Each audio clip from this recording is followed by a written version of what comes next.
एक गरीब आदमी था। वह एक दिन अपने राजा के पास गया और बोला, महाराज, मैं आपसे कर्ज मांगने आया हूँ। कृपया कर आप मुझे 5,000 रुपये दें। मैं 5 मंथ के अंदर आपके रुपये वापस कर दूंगा। उसकी बात पर विश्वास कर उसे 5,000 रुपये दे दिए।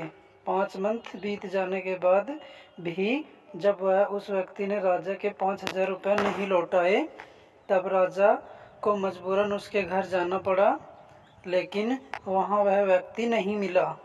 जब भी राजा वहाँ जाता, बहाना बनाकर उसे वापस भेज दिया जाता। एक दिन फिर राजा उस व्यक्ति के घर गया। वहाँ और कोई तो नहीं दिखा, एक छोटी लड़की बैठी थी। राजा ने उसी से पूछा, तुम्हारे पिताजी कहाँ हैं? लड़की बोली, पिताजी सौरभ का पानी रोकने गए हैं। राजा ने फिर पूछा, तुम्हारा भाई कहाँ है? लड़की बोली, बिना झगड़े के झगड़ा करने गए हैं। राजा की समझ में एक भी बात नहीं आ रही थी, इसलिए वह फिर पूछता है, तुम्हारी माँ कहाँ है? लड़की बोली, माँ 1 से 2 करने गई है। राजा इसके इस जुलूल जवाब में खिंच गया। वह गुस्से में पूछता है, और तुम यह बेटी क्या कर रही हो? लड़की हंसकर बोली, मैं घर बैठकर संसार देख रही हूँ। राजा समझ गया कि लड़की उसकी किसी बात का सीधा जवाब नहीं देगी,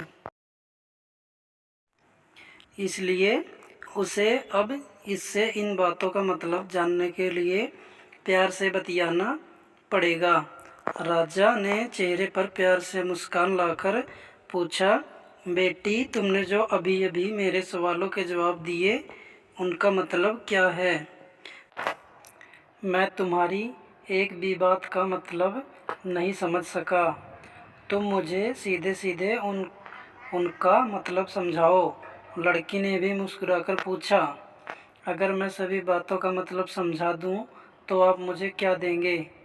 राजा के मन में सारी बातों को जानने की तीव्र उत्कंठा थी। वह बोला, जो मांगेगी वही दूंगा। तभी लड़की बोली, आप मेरे पिताजी का सारा कर्ज माफ़ कर देंगे तो मैं आपको सारी बातों का अर्थ बता दूंगी। राजा ने कहा, ठीक है, मैं तुम्हारे पिताजी का सारा कर्ज माफ़ कर दूंगा। अब तो सारी बातों का अर्थ समझा दो। लड़की बोली, महाराज, आज मैं आपको सारी बातों का अर्थ नहीं समझा सकती। कृपया कर आप कल आएँ, कल मैं ज़रूर बता दूंगी। राजा अगले दिन फिर उस व्यक्ति के घर आया। आज वह सभी लोग मौजूद थे। आदमी, उसकी पत्नी और बेटा और उसकी बेटी भी। राजा को देखते ही लड़की पूछी, महाराज, आपको अपना वचन याद है ना? राजा बोला, हाँ, मुझे याद है। तुम अगर सारी बातों का अर्थ बता दो तो मैं तुम्हारे पिताजी का सारा कर्ज माफ़ कर दूंगा। लड़की बोली, सबसे पहले मैंने यह कहा था कि पिताजी सौरभ का पानी रोकने गए हैं। इसका मतलब था कि वर्षा हो रही थी और हमारे घर की छत से पानी टपक रहा था। पिताजी रोकने के लिए छत को अच्छा बना रहे थे, यानी वर्षा का पानी आसमान से ही गिरता है, और हम लोग तो यही मानते हैं कि आसमान में ही स्वर्ग है। बस पहली बात का अर्थ यही है। दूसरी बात मैंने कही थी कि भैया बिना झगड़ा करने गए हैं। इसका मतलब था कि वह रेंगने के कांटे का काटन करने गए हैं। अगर कोई भी रेंगनी के कांटे को काटेगा तो उसके शरीर में जहाँ जहाँ कांटा गड़ जाएगा, यानी झगड़ा नहीं करने पर भी झगड़ा हो जाएगा, शरीर पर खरोंच आएगी। राजा की उसकी बातों से सहमत हो गया। वह मन ही मन उसकी चतुराई की प्रशंसा करने लगा। उसने उत्सुकता के साथ पूछा, और तीसरी चौथी बात का मतलब बेटी? लड़की बोली, महाराज, तीसरी बात मैंने कही थी कि माँ 1 से 2 करने गई हैं। इसका मतलब था कि माँ अरहर दाल को पीसने यानी उसे 1 का 2 करने गई हैं। अगर साबुत दाल को पीस आ जाए तो एक गाना का 2 भाग हो जाता है। यानी यही था कि 1 का 2 करना रही चौथी बात। तो उस समय में भात बना रही थी और उसमें एक चावल निकाल कर देख रही थी कि भात पूरी तरह पका है कि नहीं। इसका मतलब है कि मैं एक चावल देखकर ही जान जाती कि पूरा चावल पका है कि नहीं। अर्थात चावल के संसार को मैं घर बैठकर देख रही थी। यही कहकर लड़की चुप हो गई। राजा सारी बातों का अर्थ जान चुका था। उस लड़की की बुद्धिमानी भरी बातों ने आश्चर्य में डाल दिया था।